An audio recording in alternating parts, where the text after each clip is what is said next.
Hello friends, എല്ലാവർക്കും പുതിയൊരു പ്രൊമോയിലേക്ക് സ്വാഗതം. വരാനിരിക്കുന്ന കഥയിൽ ശ്യാമയുടെ സ്കൂളിൽ വെച്ച് രാധിക ഡാൻസ് കളിക്കുന്നുണ്ട്.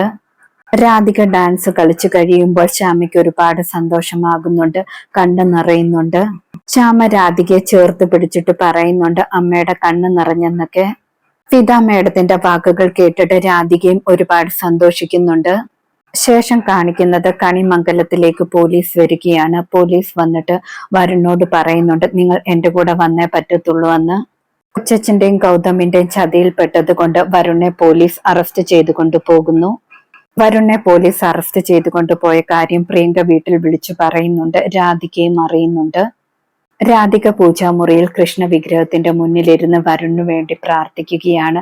വരുൺ രക്ഷപ്പെടണമെന്ന് പറഞ്ഞ് പ്രാർത്ഥിക്കുന്നു. അതേ സമയത്ത് ഒരുപാട് സങ്കടത്തോടെ ജയിലിനുള്ളിൽ വരുണും ഇരിക്കുകയാണ്. ഇന്നത്തെ പ്രൊമോ ഇതോടെ അവസാനിക്കുന്നു. കൂടുതൽ ഡീറ്റെയിൽസുമായി വീണ്ടും കാണാം. താങ്ക്